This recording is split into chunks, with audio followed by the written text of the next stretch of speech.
Welcome into the Hot Read. I'll tell you why I'm laughing in a second. Welcome into the Hot Read podcast.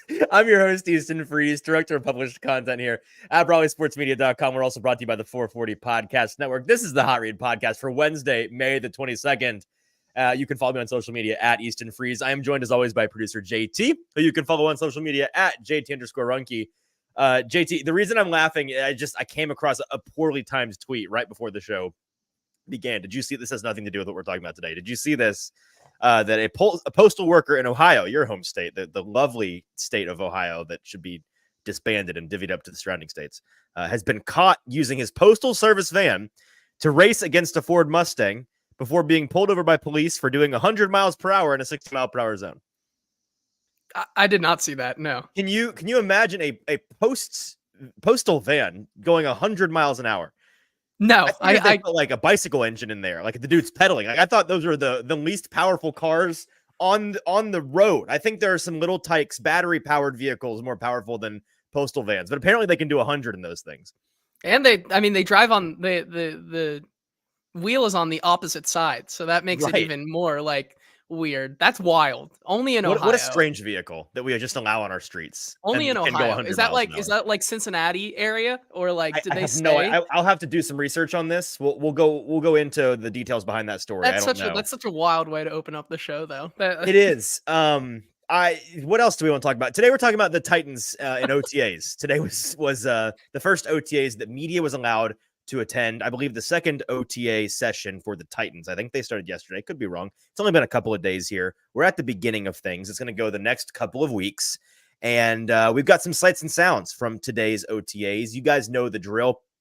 This is your one-stop shop for everything that you saw or maybe didn't see, anything you missed from social media as you were following along with the beat reporters on Twitter or on Facebook or wherever. You want to see everything that happened in one place? We've got you covered on today's episode.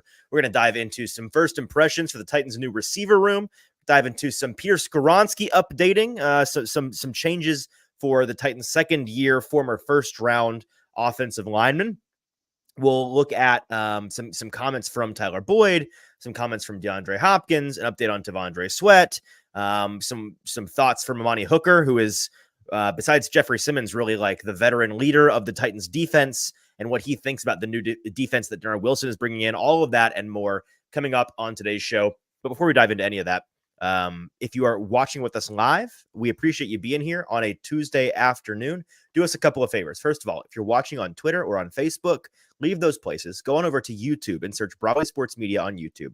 When you find the Broadway Sports Media YouTube page, you'll find this live stream going live at that location. And that's where you're going to want to click in and join the comment section where we already have Z Dean hanging out. Looking forward, he is, to seeing some Levis to Ridley connections throughout the summer. And then, of course, in the fall. We'd love to hear your thoughts, comments, questions, anything that you want to talk about, Titans related, OTAs related, life related. We'd love to hear from you in the comment section over there on YouTube. And while you're there, make sure you hit subscribe and hit like, helping us out with the algorithm and all those fancy things. We greatly appreciate it. By the way, JT, our YouTube channel, less than 50 subscribers away from 1,000 as we've kind of built this up in the last year or so. That's a big milestone in terms of YouTube for folks that know anything about YouTube. That's when YouTube will actually start giving you like pennies on the dollar for the advertisements on your shows. And so as we've built it up over the last season, this has been the goal in mind. So if you're not yet subscribed, help us out. We want to make 4 cents on each video. So, hit subscribe. That'd be nice for us. If anything, it is my birthday today. Please. Oh my goodness! I buried the lead with the stupid postal worker thing. As your birthday present to me, go hit subscribe, please. That's all I want for my birthday is a subscription to the YouTube channel. A fantastic way to entice folks to a fantastic salesman job there by you. Happy birthday to you, JT. Thank you for all that you do for the show and keeping us mostly on time. Listen, we're only 18 minutes late today. I probably would have been at least an hour if it was just me. Let's be honest. That's kind of how this typically goes. So. Happy birthday to JT. I think we're going out tonight, grab some dinner, grab some drinks, have a good time with the boys. But first we got a show to get through. So Zach in the comments wishing you a happy birthday. Everybody, I need some happy birthdays to producer JT in the chat throughout today's show. But JT, where should we begin? Let's start with just some videos from camp and let's start with a little Will Levis content for your timeline. No better place to start than with the Titans not new, but new official starting quarterback, Will Levis, second-year player. Here is some of what he did today. Generally speaking, not a ton of super compelling footage from camp so far, just because with Brian Callahan and this coaching staff being new, and this a lot of this team being new, and with a lot of the system, both on the in the playbook, but as well as the way that they operate day to day and the way that practice goes, all of that is still being learned, and so it's kind of a back to basics here, and it's going to get much more intriguing and complicated, I think, as we go throughout the summer programs here. But we see Will Levis and Mason Rudolph, who kind of from behind looks like a Kroger version of. Do you know who I'm thinking? I was about to say he's giving Sam Hartman vibes. Much Sam Hartman. I'm like, for a second I was like, Sam Hartman is not on the Titans. No, I did the same double take when I showed up. This was the first video I took right here that we're looking at on the screen. And if you're listening with us, watch on YouTube so you can see what we're talking about. And I was like, why is Sam Hartman here? He is not. Where does he even play? He's with the Commanders now. Commanders. Yep. Yeah. Wrong team, buddy. But no, it's I guess our friend has grown his hair out here. And it's a good look. I like it. So, good for him. Will Levis was throwing to his receivers today, which let's show some of their videos. And I don't even know what order I add these in, but let's just play the first one here, JT. Some looks at the receiving, the top receiving options, the top four. Five receiving options, because I included some footage of Jaquan Jackson, the Titans rookie round, sixth round pick, right? Sixth round pick. This first one here is Tyler Boyd, the newest addition to the Titans wide receiver room. Here he is running some routes, and I'll just give you my general. And again, it's day one. It's May. We're not gonna no sweeping, no bold predictions. We'll do sweeping predictions. How about that? And the sweeping generalization on Tyler Boyd is he looks the part. He looks like a savvy vet, looks like the kind of guy that is going to create separation in the short area and be the slot receiver you want him to be. He's actually a little bit bigger and I know what he is on paper, but he looks and plays a little bit bigger out there than I was anticipating. Probably not for you because you're used to watching him play a lot of ball. And earlier in his Cincinnati days, he was playing outside more than he has been in recent years. But he looked the part. Not really a whole lot to say on him. Let's go to the next receiver here. Let's see who this next guy is. This is that's a little Jaquan Jackson. So this is the Titans' 6th round rookie out of Tulane. The number one thing that stood out about him, and I posted this video compilation that I made here on Twitter, and people were moving mad in the comments. There were some strong takes being thrown around. Jaquan Jackson better than Treylon Burks. Jaquan Jackson. I saw somebody say we found our new Khalif Raymond. We've got our guy. Maybe let's pump the brakes a little bit on Jaquan Jackson. But generally speaking, the takeaway from the first day really watching him out there is this guy's got the giddy up that you're looking for. He can turn it on and get as quickly upfield as he needs to be. He's going to be able to run under that ball if you put it anywhere even remotely near him. And in that first clip right there, JT, if we can play that again, that was a good example of kind of what we saw from him a lot of the day. It's right here where it's turns it on and can cover 10 yards in the blink of an eye. And that's what his role is going to have to be, right? Because he's not got the size to compete on the outside with anything beyond just kind of a burner role. He's not got the polish to be an underneath guy all that often. I don't think he's going to need to be that Khalif Raymond role. And whether he is that guy or not, we'll see. Let's make the roster first, maybe. Exactly. I'm not saying I am down on him necessarily. I just, he's a 6th round rookie receiver who we weren't super high on in the pre-draft process. So I need more than a couple of reps today to change my mind on him. But generally speaking, I was pleased with what I saw. JT, any thoughts, or should we go to the next guy? Yeah, I was going to say, it would be really weird, I think, to see him not make the roster or not have a really, really good shot, as we saw last year with Colton Dowell. If Colton Dowell's making the roster, really feels like a 6th round pick in Jaquan Jackson probably has a decent chance to make the roster. Specifically, like what Tyke Tolbert said earlier at rookie minicamp with the, his ability to be a factor in the new kickoff rule and in the punt return game and kick return game. Like, those are big things that I think they brought him in for. A lot of this, what you're watching right here, is a lot of the same drills that, and I believe most of the wide receivers ran the same drills, but very much in the same category of the movements that you would want from a guy in the slot. And that's exactly what he's going to play at the next level, given that size and that speed. And you see some of the short bursts and quick movement, not exactly the most, technically like gifted Sound, or right. sound player that plays with just the finesse and footwork. But the speed is something that I think is evident right here on some of this, on some of the footage here, especially in that first clip, and a big reason of why he is with the team. And you're right to bring up the special teams element. That's his meal ticket, right? That's his free lunch. That's what's going to get him on this team. It is if/when he carves out a role for himself as one of or both of the returner responsibilities for this team.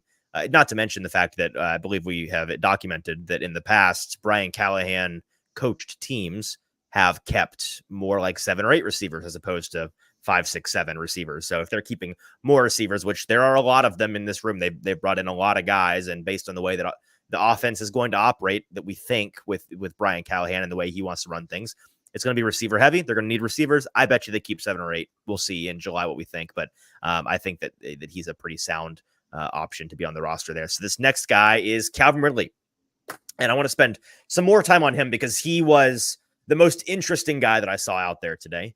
The biggest thing for him is he's explosive. We joked when he came in and said in his introductory press conference, guys, I know I'm 29 on paper, but in real life, I'm 25. That's just the reality of it. That's what I am, whether you want to believe me or not. And today he looked like it out there. Now, again, it's one day, it's a couple hours. He's running against air, running without pads, whatever. But the get up and go, the burst off the line is, and this is not news if you've watched anything from Calvin Ridley, like this has been his superpower for most of his career, is he can get on top of a corner really, really quickly. He can force you into conflict really quickly, and he can blaze by you if you're caught even a little bit flat-footed, despite having decent size. And so he looks to still have that.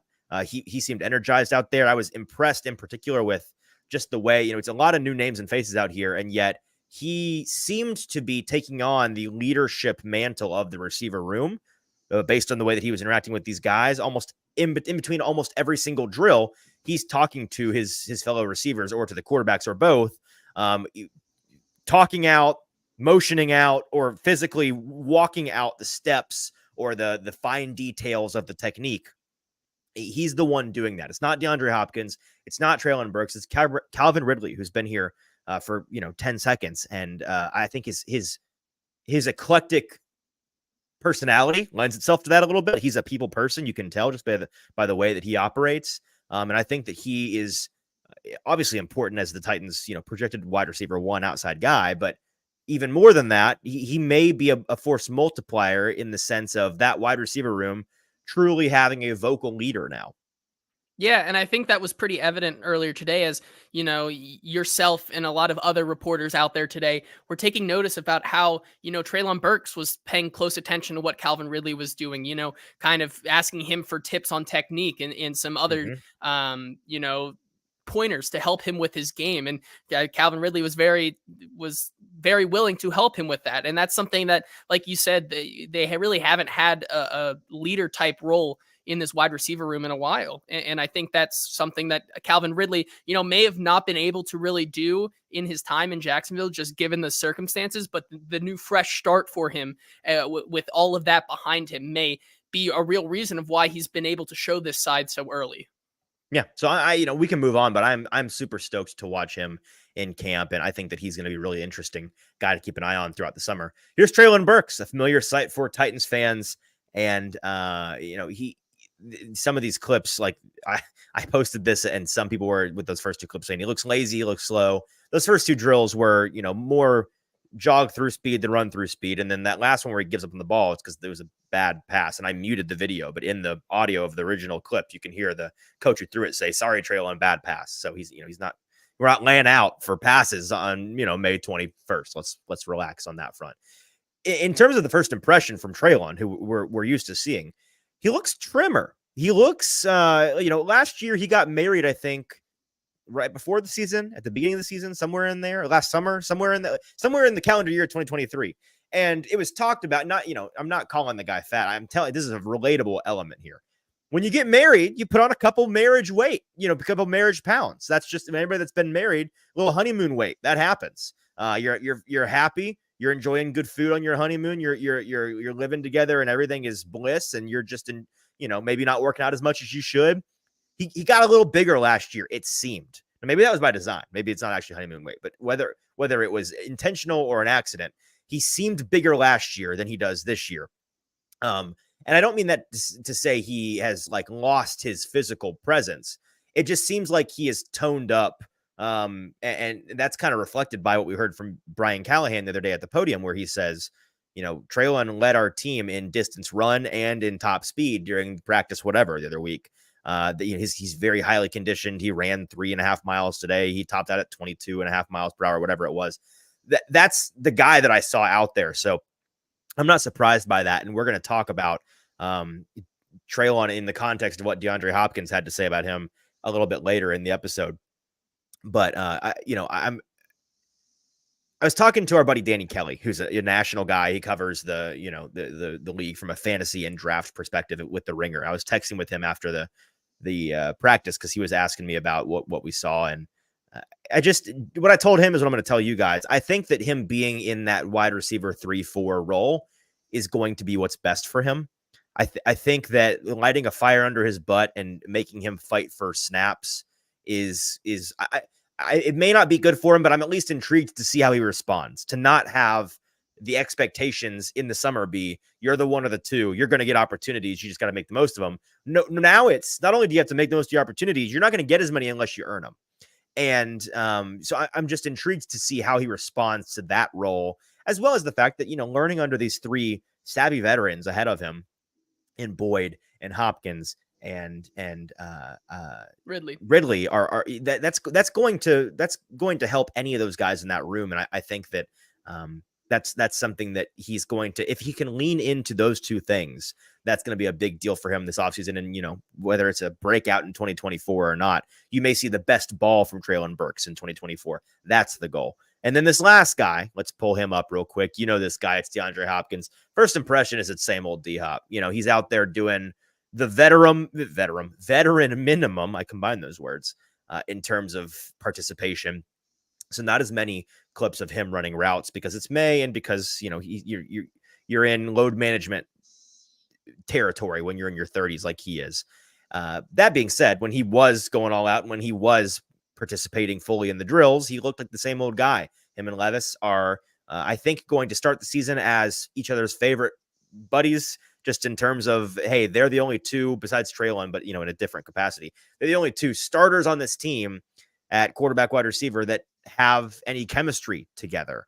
And so the idea of it, and Tyler Boyd talked about this at the podium today, this idea of when you develop a psychic connection with your quarterback or as a receiver, when does that come? How quickly can that come? And Tyler's response was, that takes some time with these receivers and so many new ones. The fact that you have multiple new guys that Levis is trying to get on the same wavelength as at the same time, him and Hopkins may need to lean on their 2023 experience together a little bit more heavily to begin the season.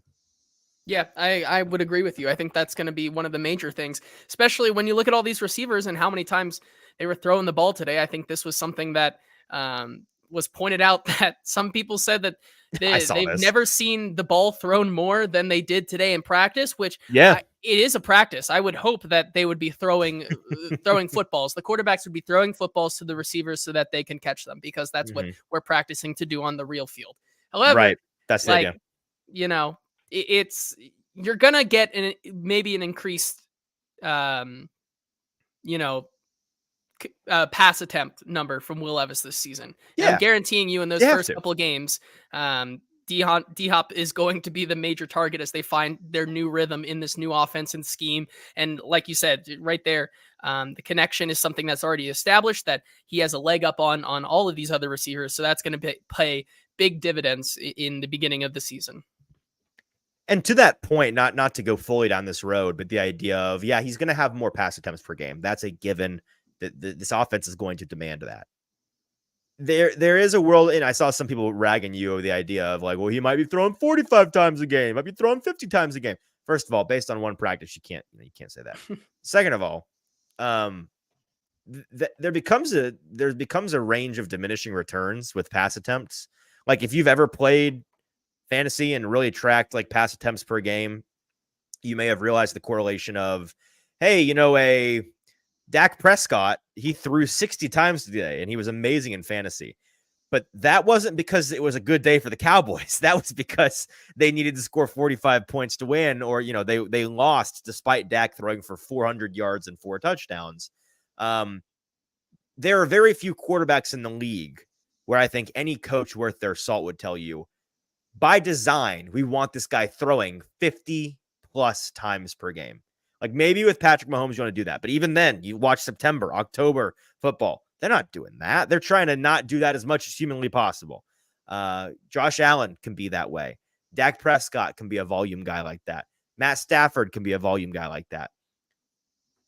Am I missing anybody? Joe Burrow can at times be Jared Goff can be a volume guy like that but it's more a dink and dunk thing with Jared Goff. So with a Will Levis, I think wanting more is good, but you shouldn't want too much. And if I told you this year, Will Levis could average between 35 and 45 passes per game or 45 and 55 passes per game, you would probably pretty reliably be able to tell me, okay, well, if it's the latter, if he's throwing 45 to 55 times per game, probably not as good a season. Things probably didn't go as well as they would have if he had been throwing 35 to 45 times per game, right?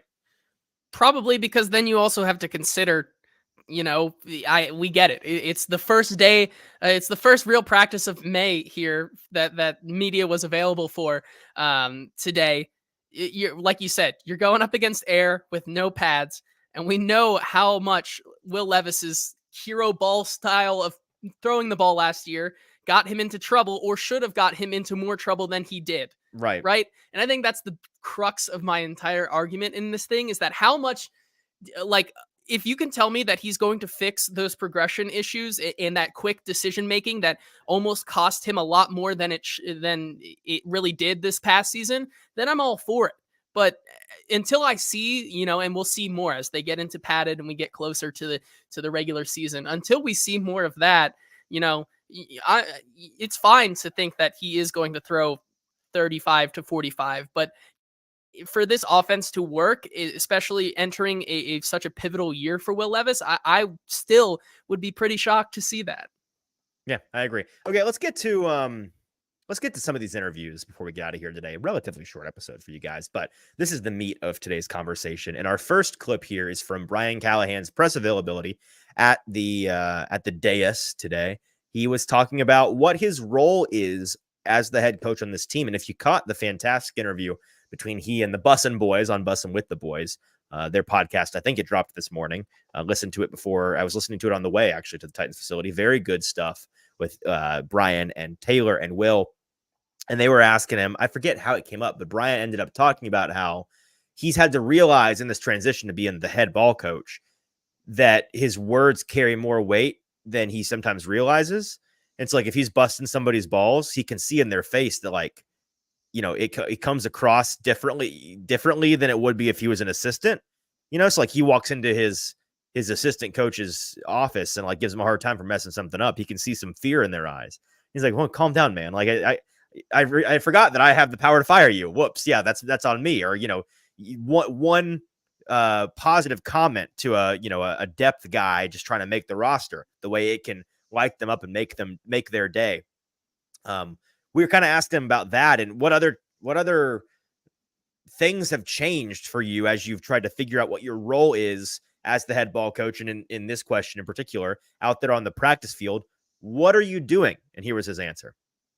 I'm definitely more focused on the offensive side than it is because I'm running that system, if you will. So there's a lot more focus there. But I spend time watching the defense. I make sure I get with Denard every day and we watch the tape. So I got a pretty good feel for what's going on over there. And at the end of the day, I trust those guys to work. I mean, those are veteran coaches on the defensive side, and they know what they want and how they want it. So I let them do their job, and I make sure I'm on top of what's happening there too. But I definitely focus heavier on the offense right now.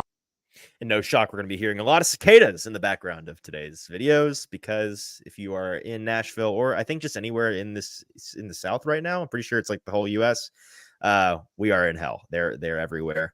I'm surprised you can't hear them outside my window right now, JT. I'm very close. I think it's the I green feel like I'm right screaming here. over the cicadas I'm listening to in real time. Yeah, it's tough. It's tough living out here. Well, and shout out to the Titans facility, because you hear cicadas in the backgrounds of this video. It's way better than it would be if we were like here, because the Titans facility is on a peninsula with like no trees around it. So there are very few cicadas, and even still, they managed to be in the background of these videos. Anyways, about what he actually said. Yeah, he's hanging out with the offense a lot. He spent a lot of time with the receivers today. I want to see some trends, in terms of, because we knew what Vrabel was. He was walking around involving himself in literally, and this is one of my favorite things about him. I think this is one of the things that makes him a genuinely a good ball coach. Is he involved? He's more than a head coach. He's a great teacher, and he was hands-on with every single position group. Literally hands-on, physically hands-on with every position group, constantly teaching guys, just basically doing rounds around practice every day. I don't think that's going to be Brian's thing. Not that he couldn't, but because he's going to be functionally not functionally the OC, because they have an OC, but the play caller on offense. He's, as he said, running that operation, and they've got so many new moving pieces in particular on that side of the ball. At the wide receiver position and with some of the linemen, he's going to be involved in that more. And I'm curious to see, because today it was more of when I was observing him, it was more of a laid back approach. It was more of a watch and see, comment here, observe the way his coaches are handling practice and whatnot. But generally speaking, not really being super duper involved in that way. So I'm curious to see how his role evolves. One more clip here one more quote from Brian, when he was asked about Peter Skoronski, which I want to talk a little bit about here. Peter Skoronski, Titans first round pick last year, 11 overall, tackle in college, moved to guard, going to be flanked by 2 new guys this season. And of most note, last year in week 2, 3, very early on in the season, I believe it was he had around like week 4, right before October. I was about to say, it was in September. I know that much. He had an emergency appendectomy. And that surgery and the timing of that surgery caused him to inevitably lose like 20 pounds at the time. And when you're an offensive lineman in the NFL, you're like a bear for winter. You're trying to bulk up preseason because you're going to be losing weight throughout the season. Maintaining weight is a difficult thing when you're going through the physical rigors that these guys are going through. And so that was a really screwed up situation for him. And not to mention even just regaining core strength, healing from the stitches and trauma of a surgery, all of that stuff made it difficult for him. And so he's come back bigger and stronger, it appears. And we asked his head coach, Brian Callahan, hey, what have you seen from Peter Skoronski so far? Here was his answer. Yeah, he's put in some really good work. I think he looks great physically. He looks like he's supposed to look. I think probably got a little bit lighter because of the appendectomy. I think he had. It probably contributed to some of that. But he looks like what guards are supposed to look like. He's put a lot of really good work in. I'm pleased with his progress. And then here's the clip where we asked Peter himself, who was available to us today, what was last year like? What has it been for you getting back up to where you want to be physically and weight-wise this offseason? Here's what he had to say for himself. I don't know if it was a focus so much as I feel like, that happened to me last season. I was maybe a little light. Not my strongest last year, and it's hard enough to keep weight on a normal season, let alone losing 20 pounds with the surgery. So, it wasn't anything planned. I just was training and eating and trying to do my best, and I feel pretty strong. I feel pretty, definitely heavier, but feeling good and feeling strong. Peter, what? I love the way that he and Coach Callahan both be like, he probably was a little bit lighter last year, and then he just right out said, yeah, I was 20 pounds. I lost 20 pounds for that surgery. Yeah, man, he looks bigger. I can't tell if he looks stronger yet because they're not super, full contact yet. We'll see on that front. I don't think we have it. I was going to say, from the looks of it on the sled today, he was looking powerful once again, Yeah, those clips you saw, some real power from him. The very famous sled today now. Like, he looked very, very good. Bertha and Olga, those guys, those gals, those fine ladies. Yep. It's funny because he was talking about it, and I didn't get a video of it because I was just listening and laughing. He was talking about how there was earlier on when they had some of the veteran outside activities before the rookies even came in, I believe. There was kind of a conspiracy that those two were weighted differently, and like they'd been messing with the springs or something in there. And then there was a conspiracy amongst the linemen that maybe Bill himself was changing them and making one more difficult than the other. And then he said that Bill Callahan had them taken apart and reassembled because the players said that they felt different. And then they ran the scientific method on these by lining up and doing each one at a time and seeing the difference. I don't know. Apparently there was a grand conspiracy going on amongst the offensive line room for the Tennessee Titans. And that's something he felt he needed to share today. He also had some remarks that we're not going to share via video, but I'll share the gist of it about Bill Callahan, just saying he was excited to bring him in, have him brought in rather. Excited to work with him. Had heard from some guys that had worked with Callahan in the past who were training with Peter about what to expect and how he's going to work them. And he said he's been intense. He's been working us. He's been, calling out our BS, and it's been really good, and he enjoys that much. This last clip here from Peter is about the help around him, adding Lloyd Cushenberry to the center position on his right, adding J.C. Latham to the left tackle position on his left. What's that going to mean for him? How's that going to help him as a player at left guard? And here was his answer. Yeah, no doubt. Cush is obviously not the tallest guy, but definitely a really powerful player. JC's build speaks for itself. So definitely makes my job easier, especially in the run game in terms of that. And then just obviously there's a communication aspect to that too. But they both seem like they're really on top of things. So definitely a huge help having both those guys. A question from Zedian here in the comments as we wrap up with some of the thoughts on big boys today, asking, has there been anything said about NPF not being out there today? If anyone needs OTAs, it's him. He is still, Brian said at the podium, he is still rehabbing.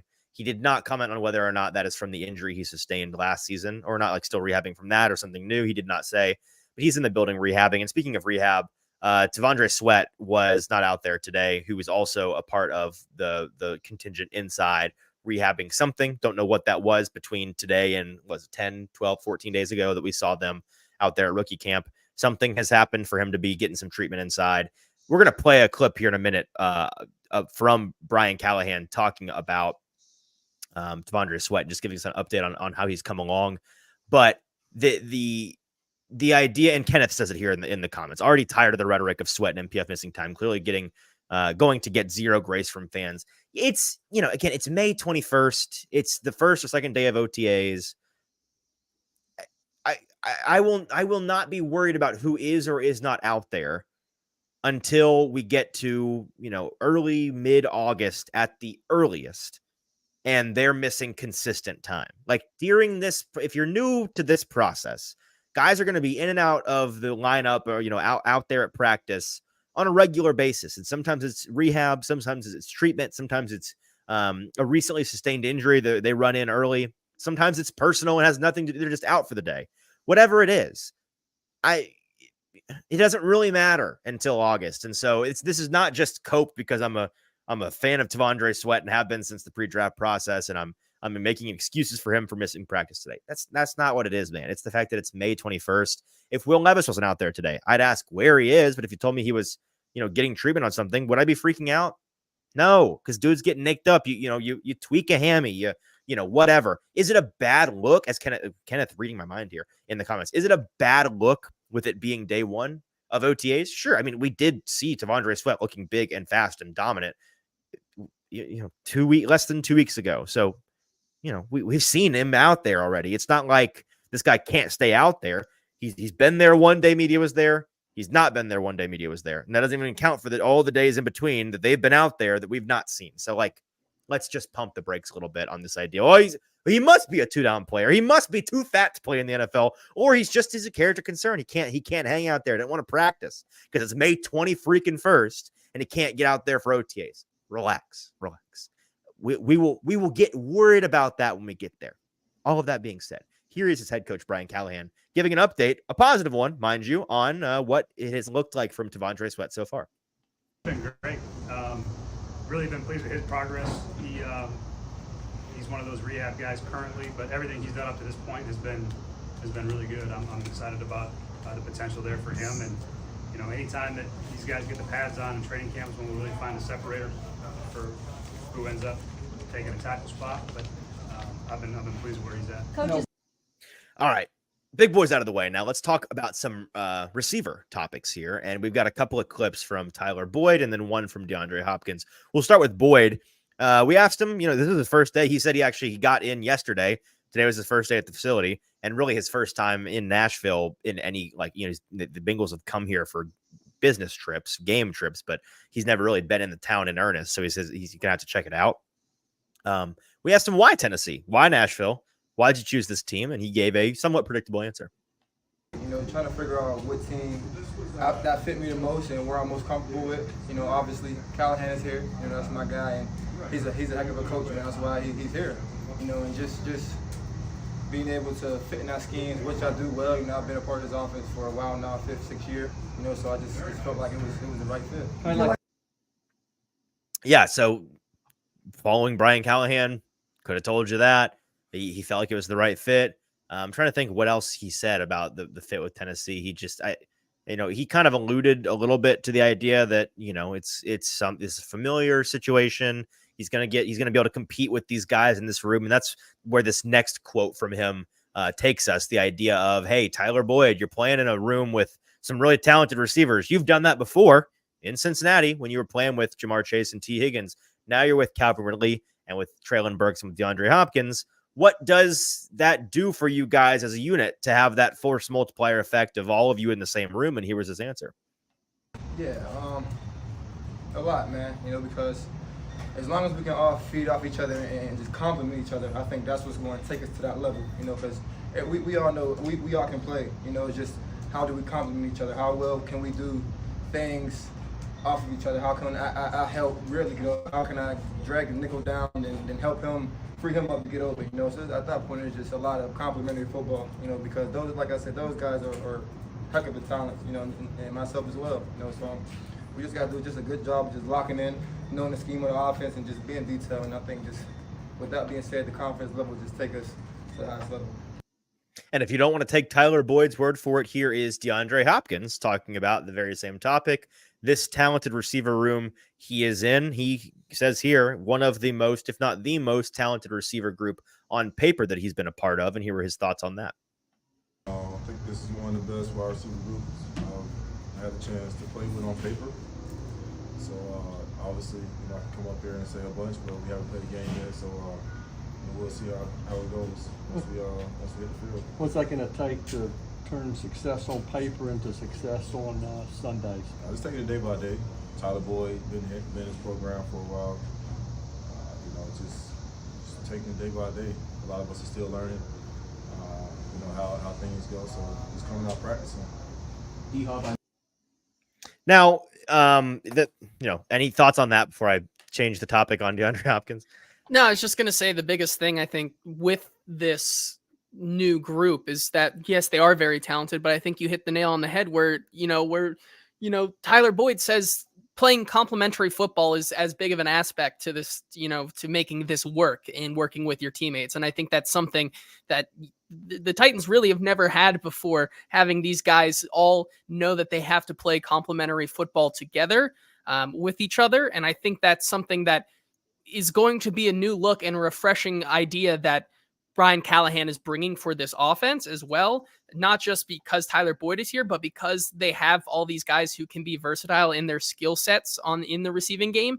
That's something that I think is huge for them. And, with Tyler Boyd there, like he said, being able to create opportunities to have other guys get open, not having to be that number one guy, having enough to go around for everyone. I think that is going to be the biggest part of what makes this receiving core either succeed or fail. Yeah, and I agree with all of that, obviously. Now DeAndre went on to talk about, we asked him about Treylon Burks, and this became a big fuss today because the quote he gave was strange, and it was strange at the time. It needed explanation, but DeAndre said, and I want to go and make sure I find it here. Okay, wait, hold that thought. I want to tell you exactly what he said, and it's now failing to load. Okay. So this was tweeted out by Terry McCormick's tweet is what went viral. When asked if people are sleeping on Treylon Burks, DeAndre Hopkins said, quote, How do I answer that without making a negative soundbite? 9. That's no in German. End quote. Kind of a cutesy answer. But then you say, okay, no, so he's not being slept on. People are right about him sucking at football. Like, what? Huh? What? That out of context went crazy. And it also, the idea of, I don't want to make a negative soundbite, so I'm going to say in a foreign language no to crap on my teammate, but then explain to you what that word means in English in case it wasn't obvious. Like, it was strange at the time. And out of context, it's weird. And it seems like, oh, DeAndre Hopkins, he thinks his teammate sucks. He went on, like, I think the next question, maybe 2 questions later, to talk about how Treylon Burks is one of the most physically gifted receivers he has ever played with. Well, here's the exact quote. He went on to say, actually, that's not, somebody's paraphrasing. Okay, well, I'll paraphrase for them. He went on to say, Treylon Burks, one of the fastest, biggest receivers, most physically, athletically gifted receivers I've ever played with. And I'm excited. He essentially said, I'm excited to see what he can do. He then, after practice, like an hour later, was quote tweeting the tweet from Terry, taking his 9 comment and putting it out there. And he explained, and I quote from DeAndre's Twitter, the media is the only one sleeping on Treylon Burks. No one in the locker room doubted him or slept on him. We are not people. I can't speak for, quote, people. So 9, he's never been slept on to us. Thank you. Come again. All right. Well, okay.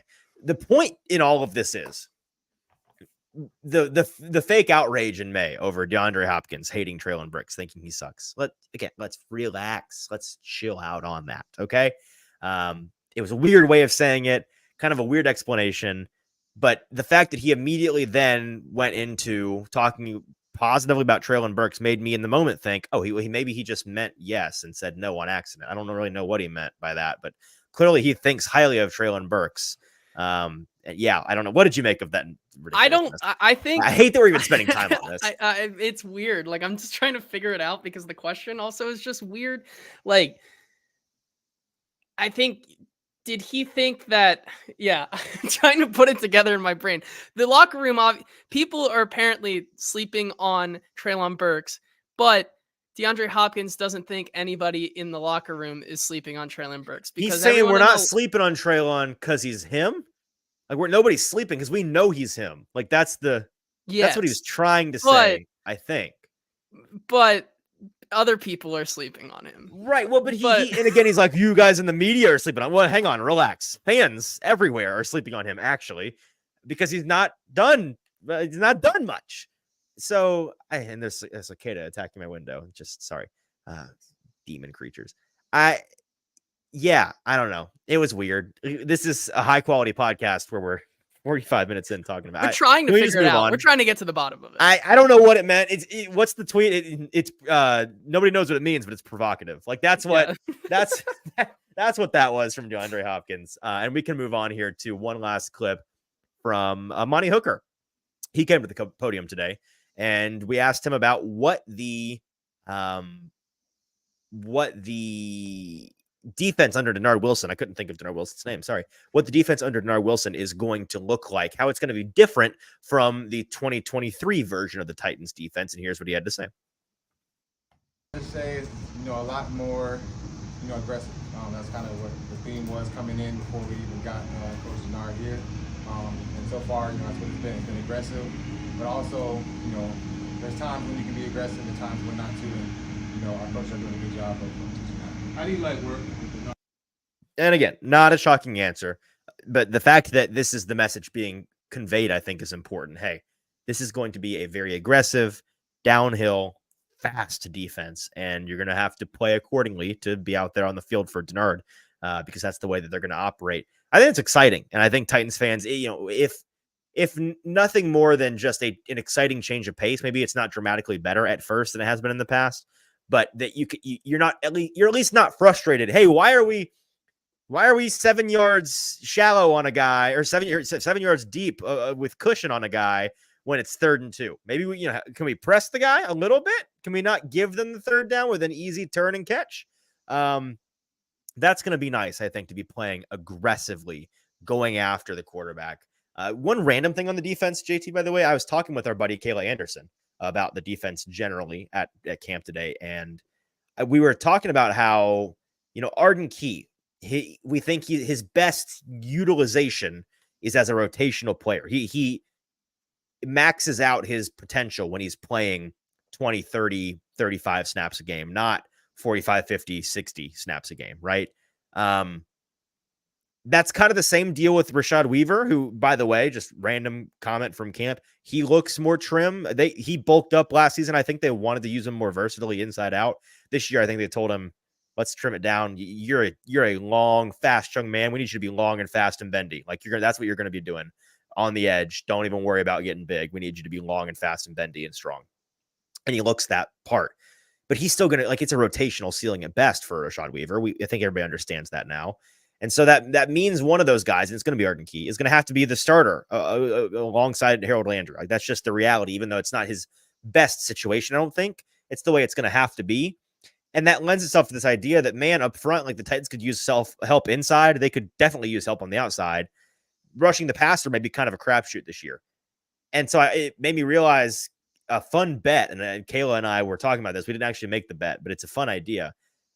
How many of the Titans sacks this season do you think are going to be like low-key just coverage sacks? Like, is it going to be 50-50? Because you don't, like, if you can, and I told her, having guys up front that aren't great is not a big deal if you've got 4 seconds to get home every time. If you've got guys just locked down in the secondary for 3.5, 4 seconds, you and I can get home to the quarterback. Like, not really, but that's kind of the way that it works. So there may be a number of really late cleanup sacks, and it's like maybe not as super exciting for Harold Landry, where it's like they struggled and got knocked down, got back up, and oh yeah, they stacked the quarterback, they got him because he scrambled right into their arms. But it's going to be like, holy crap, this secondary is tough. Exactly. I think the secondary is going to be really tough.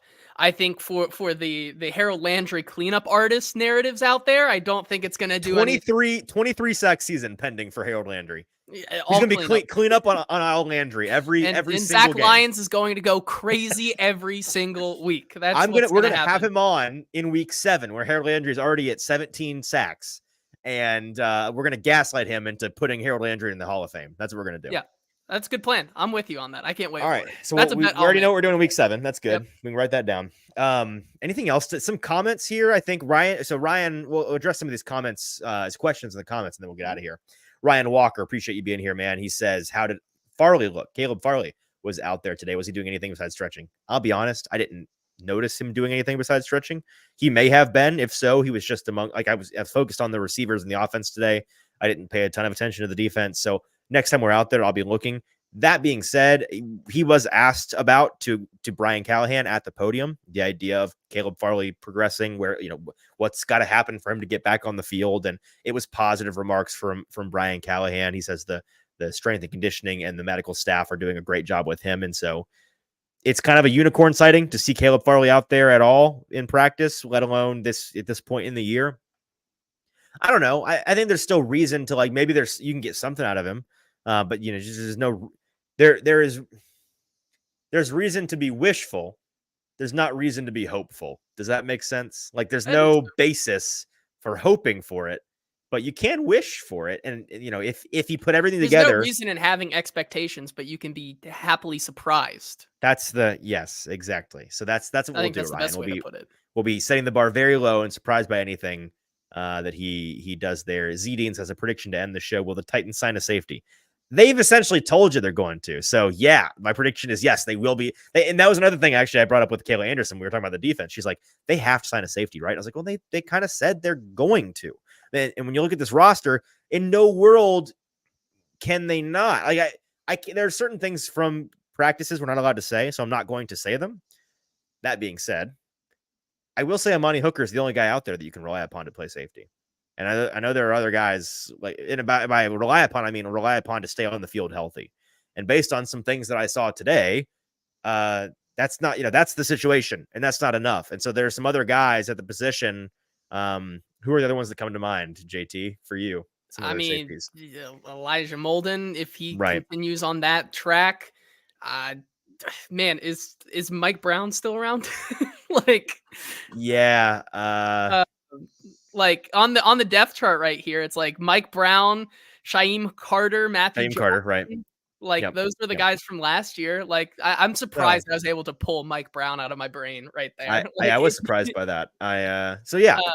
I'm not gonna. I can't say anything more than that. But yeah, like yes, they have to because they only have one guy they can rely upon to week in and week out stay healthy and play that position, and his name's Amani Hooker. So there's that. Okay, let's get done. Let's get out of here, JT. We've got a birthday evening to celebrate with you. So let's get to that, folks. We appreciate you being here live with us. We'll be back on Thursday talking about some interesting offseason topic. We've got some things in the chamber. We're going to figure out which one we're going to fire off, and it's going to be a good time. But until then, for producer JT, I'm your host, Easton Freeze. Like, subscribe, follow us on social media at Hot Read Pod on TikTok, Twitter, Instagram, all those things. We'll talk to you on Thursday.